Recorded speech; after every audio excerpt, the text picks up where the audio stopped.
El presidente Luis Lacalle Pou dijo que el gobierno evaluará si finaliza o no los contratos directos de la Comisión Técnico Mixta de Salto Grande, tal como lo solicitó el Parlamento tras la interpelación al canciller de la República, Francisco Bustillo, y a la ministra de Economía, Azucena Arbeleche. El mandatario sostuvo que en esta gestión no hubo ilegalidad ni corrupción.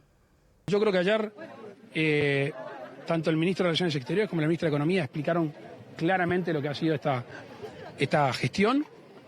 Yo reivindico que ha sido una gestión de acuerdo a lo exigido con respecto al mandato que tiene Salto Grande. Ustedes la conocen bien acá en Salto, yo no les tengo que explicar en lo que hace a la represa propiamente dicho, a la generación propiamente dicho, a la distribución propiamente dicho y después a las regalías en el territorio. Es la primera vez en muchos años que lo producido por Salto Grande no se va a Montevideo a ningún otro lado, está en instituciones cumpliendo con un rol social importantísimo.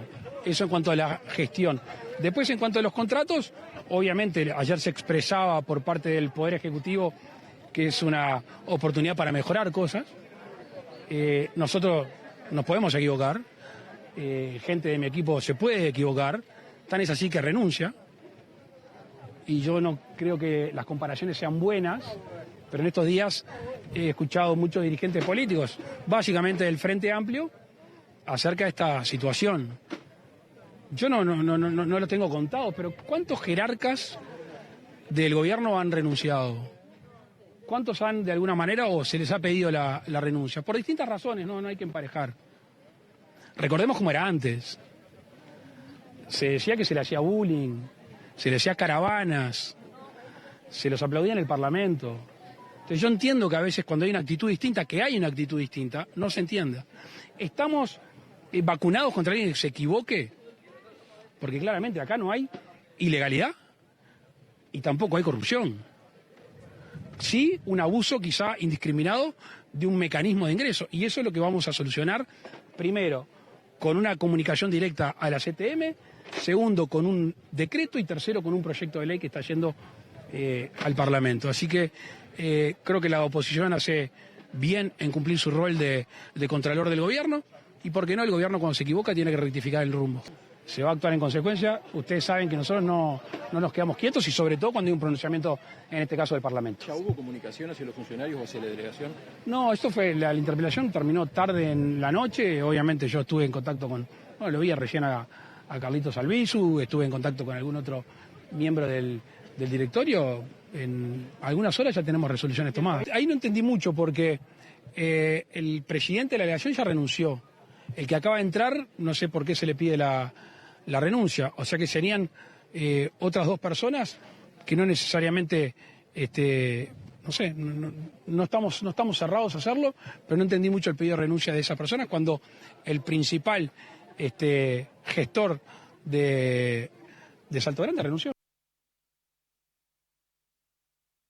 Seguimos en tema porque el presidente de Factum, Óscar Botinelli, dijo aquí en BTV Noticias este mediodía que la lista 404 del Partido Nacional asumió todo el costo político de esta interpelación. Lo que fue claro y nítido ayer es que los sectores que responden, Laura Raffo y Gandini, guardaron distancia con el problema e incluso llegaron a decir con mucha dureza, esto desprestigia al Partido Nacional. Tenemos que salvar al Partido Nacional de estas conductas y quedó echada la defensa de lo defendible a el grupo de Lacalle Pou Álvaro Delgado. Esto es muy importante, más allá que todos hacían referencia a lo bien que había actuado el presidente de la República, pero sí. El juego político fue ese. Es decir, la 404, la candidatura de Delgado asumió todo el costo. E incluso el presidente, el tema es que defendió a Albizu, 2 días después le pide la renuncia, pero nombra como sustituto a la mano derecha de Albizu, o sea, que era el secretario político edil, obviamente. Y entonces la señal del presidente, que es lo que cuestiona la declaración del Parlamento, e incluso los ministros van a decir que no fue así, que el presidente la señal, hay continuidad total. Claro. Los ministros van a decir, no hay continuidad, vamos a cambiar para el futuro toda una serie de normativas que hay allí.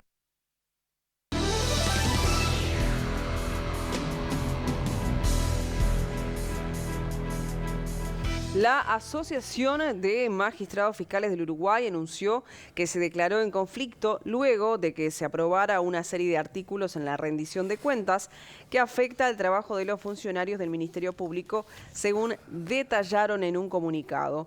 En virtud del permanente hostigamiento y acoso de cierta parte del sistema político hacia la Fiscalía General de la Nación y hacia los fiscales, y en atención a la votación de la ley de rendición de cuentas en el plenario de la Cámara de Senadores, la Asamblea ha resuelto declararse en conflicto, indica este texto. Los fiscales agremiados reclaman a los miembros del Parlamento que no aprueben el artículo 630, que implicará la inhibición de los fiscales a su cese para ejercer su profesión por 3 años. Estamos hablando del fiscal de corte, que se contemple la equiparación salarial entre fiscales adjuntos y fiscales adscriptos por la realización de la misma tarea, agrega el comunicado. A su vez denuncian la inadecuación entre los sueldos de fiscales y jueces que fue generada por el propio Parlamento en 2002. Hago una puntualización, no solo el fiscal de corte, lo que dice ese artículo 630, que si actúan en una fiscalía penal no pueden ser abogados particulares como penalistas, pueden ser abogados de otras áreas de la justicia.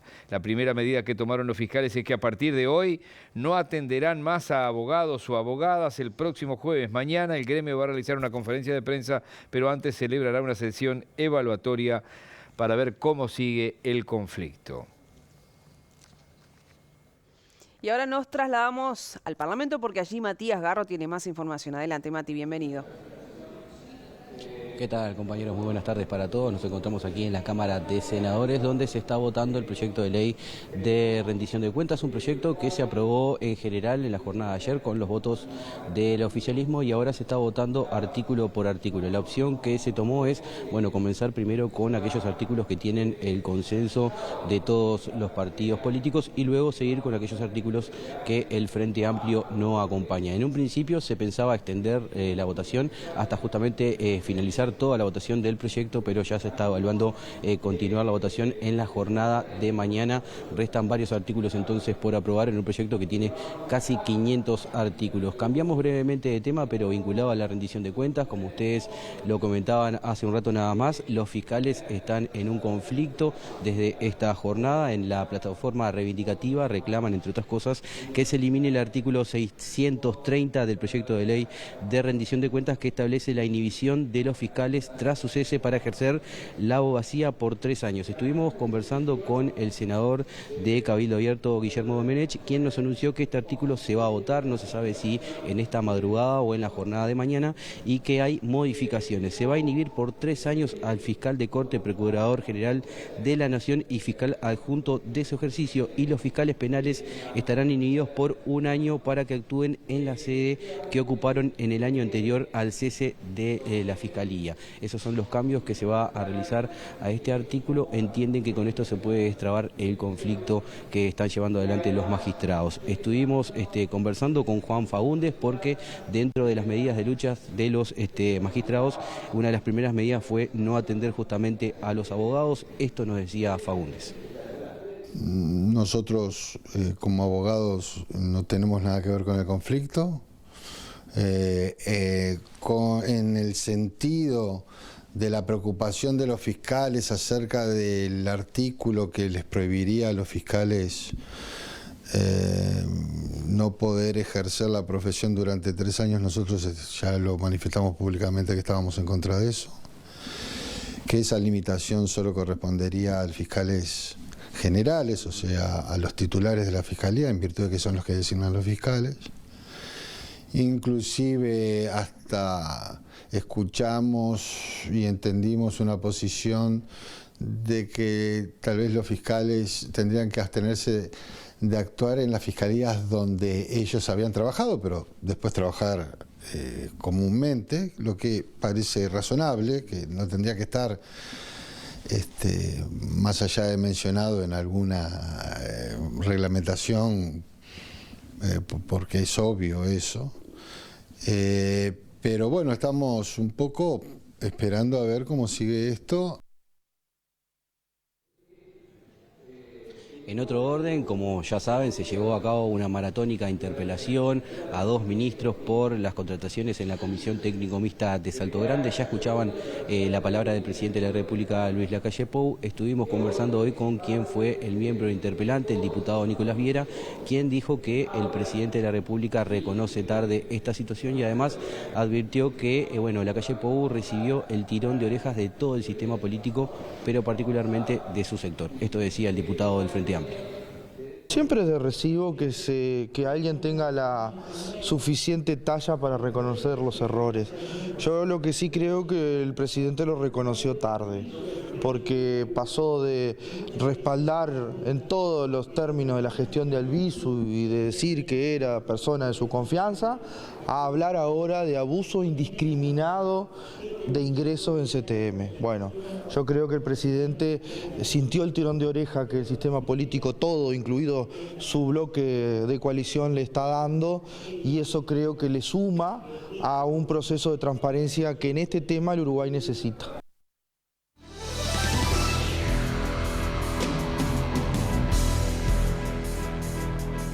Bueno, hoy el propio presidente de la República, Luis Lacalle Pou, que estaba en Salto, se encargó de decir públicamente a los que estaban allí y a través de los medios, algunos de ellos que estaban transmitiendo en directo, que el partido inaugural del Mundial 2030 será en el Estadio Centenario y tendrá como protagonista a Uruguay y el fixture dirá frente a quién. Sabido, pero con discreción, reuniones con otros gobernantes. No es nuevo, se vienen teniendo reuniones con otros gobernantes de otros países tratando de que se llegue a una solución que recién me mandaba un mensaje a unos amigos, Luis, pero nosotros queríamos organizar todo. Sí, yo también. Ahora, venía España, Portugal y cuando sumaron a Marruecos, hay que contar, yo no sé mucho de política de fútbol, pero si me dicen que entre los votos de Europa y los votos de África, es muy difícil con la Conmebol y si lograr la CONCACAF y alguna otra cosita. Entonces, estaba todo para que lo organice España, Portugal y Marruecos. Y ni le digo si le agregamos la capacidad económica, ¿no? Porque es muy lindo organizar un mundial, pero aquí está poniendo, ¿no? Entonces, lo que creo que se logra es una decisión, y esto lo puedo elogiar tranquilamente, porque no es una decisión de gobierno, es una decisión de la política del fútbol, justa, sin competencia, se involucra 3 continentes, 6 países, y la parte buena es que la que nosotros sosteníamos y sostenemos, que después de 100 años de un mundial, el Uruguay, Montevideo y en este caso el Estadio Centenario tenía que ser centro de ese mundial. Y lo va a hacer, así que estamos contentos. Por su parte, el senador del Partido Nacional, Juan Sartori, criticó el premio Consuelo que Uruguay recibió de cara al Mundial de 2030. En su cuenta de Twitter, el legislador opinó que nuestro país se merecía mucho más. Allí estamos viendo la imagen de ese tuit. Puso un partido de celebración, una suerte de premio Consuelo a medias. Uruguay se merecía mucho más. Qué gusto a poco me queda. Simbólicamente es lindo, pero preferiría un Mundial entero acá, dijo el senador a través de la red social X. Bueno, vamos a adelantar la presencia de Juan Carlos Yelsa, lo amerita, y después obviamente tendremos el capítulo habitual. Juan, bienvenido. ¿Cómo están? ¿Cómo andan? Muy bien, Juan. Si prendo la radio o lo miro todo el mediodía, suponete que no vine, y me dicen, ¿sabés que en el Congreso de la FIFA alguien se levantó cuando se terminaba, pidió que le acepten una moción, y la moción decía, Portugal, España, Marruecos, pero hace 100 años hubo un mundial y Uruguay lo ganó? ¿No sería bueno poderle otorgar a Uruguay el partido inaugural? Y los demás lo votan. Lo llamo a ustedes, qué notición. Es la gran noticia. ¿Por qué? Porque no lo esperaba. Claro. Ahora, cuando desde hace 10 años 2 gobiernos, Tabaré Vázquez, Lacalle que recién habló, cuando cancilleres distintos, ministros distintos, se juntan, van, vienen. Cuando primero era Uruguay y Argentina y después se sumaba Paraguay y Bolivia levantaba la mano y Chile. Hoy me preguntaban en la radio, en la supertarde, ¿y por qué a Chile no? ¿Y por qué no había cómo meterlo a esta altura del partido? Porque estaba. Pero ¿qué le podés dar a Chile? ¿Qué argumento a la FIFA le decís para que Chile también se meta en esto? El de Paraguay es la dirección y la cédula de Alejandro Domínguez. Tampoco Paraguay tiene nada que ver con todo esto de que tenga un partido de este campeonato del mundo. Esto tiene nombre propio, favor por favor, nada más. Ahora, no es una sorpresa.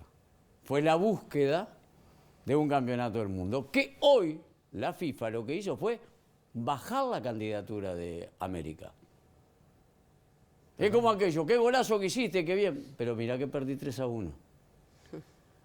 Entonces, ahora este estadio que está al lado mío se va a remodelar, bienvenido sea. Ahora todo el empeño de este gobierno y los que vengan. Ahora a tratar de disfrutarlo, como la final hace poco de Flamengo y Palmeiras, la de Atlético Paranaense Bragantino, la que se viene en el campo de Maldonado. Te deja divisas, te deja consecuencias, te mueve la hotelería. Hay mucha gente que viene antes, no estoy hablando de los turistas ni los jugadores, la logística, una cantidad de cosas. Pero es un partido histórico. Es un partido a 100 años de... Es un partido que va a darle la posibilidad a gente de Uruguay de ver un partido de campeonato del mundo acá. Todo eso lo entiendo. Pero termina, pita el árbitro y Uruguay y todos se van. Y por sobre todas las cosas, reitero, no me gustaría haber tenido razón. Porque desde hace 10 años, y hoy se reían los compañeros cuando yo lo decía, yo era, entre tanto utópico, entre tanto soñador, era el que le hacía la zancadilla al payaso cuando llegaba con los globos para el cumpleaños de los nenes. Yo lo desparramaba, pero no era porque no piense que los sueños se puedan cumplir. No digo que te cruces de brazos, no digo que dejes pasar las oportunidades, pero tampoco trates de pensar que la realidad económica de esta zona puede albergar un campeonato del mundo, porque entonces no sabes nada de los requisitos que te pide la misma FIFA.